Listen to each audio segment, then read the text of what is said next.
পকেটে টাকা নাই আর ঘরেও তেমন কোনো বাজার নাই, কিন্তু মন গেছে পাকোড়া খাবো। কিন্তু পাকোড়া এখন বানাবো কি দিয়ে? আসসালামু আলাইকুম বন্ধুরা, আমি সিরাজুম মনিরা আজকে আবারও চলে এসেছি। ঘরে একদম তেমন কিছু ছিল না, শুধু ছিল পেঁয়াজ আর মরিচ, আর তা দিয়ে বানিয়ে ফেলেছি খুবই মজার পাকোড়া। পেঁয়াজ ও মরিচ খুব ভালোভাবে কুচি করে নিয়েছি এবং তাতে অ্যাড করে দিয়েছি লবণ এবং হলুদ এবং সাথে দিয়েছি মরিচের গুঁড়া। তারপরে হাত দিয়ে খুব ভালোভাবে মেখে নিয়েছি। ময়দার কৌটার এক কোণায় দেখি 1 পট মতন ময়দা পড়ে আছে, মানে 1 কাপ হবে। তো সেই 1 কাপ ময়দাটা অ্যাড করে দিলাম এবং তার সাথে অ্যাড করে দিলাম 1/2 কাপ পরিমাণ চালের গুঁড়ো।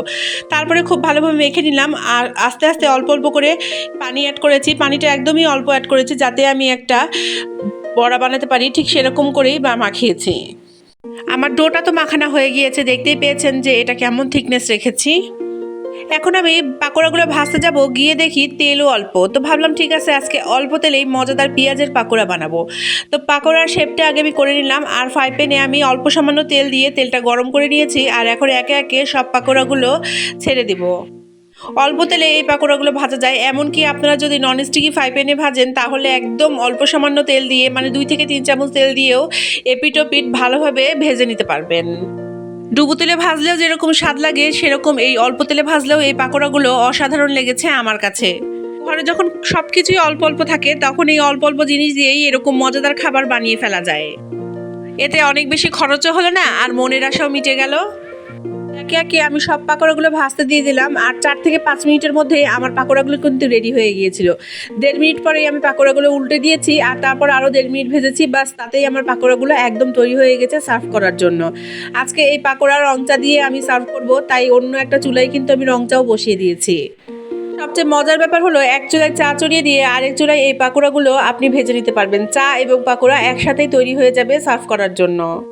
আমার পাকোড়াগুলো একদম ভাজা হয়ে গিয়েছে, এখন আমি একটি প্লেটে সার্ভ করে নিচ্ছি। আর প্লেটে দেওয়ার পরেই আমি সাথে 2টা কাপও নিয়েছি, কেননা আজকে রং চা এবং এই মজার পাকোড়া একসাথে সার্ভ করব।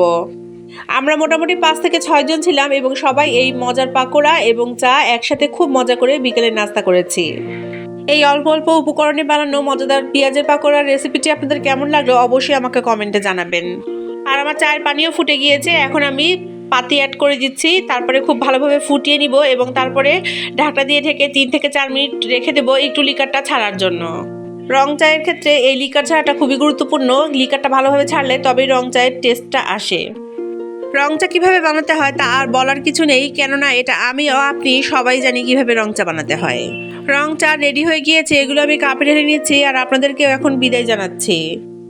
আশা রাখছি সামনের দিন আবারও দেখা হবে ঠিক একই সময়ে, আর সাথে থাকবে নতুন পুরাতন যে কোনো একটি রেসিপি। আপনারা সবাই ভালো থাকবেন, আমাকে আপনাদের দোয়ায় রাখবেন।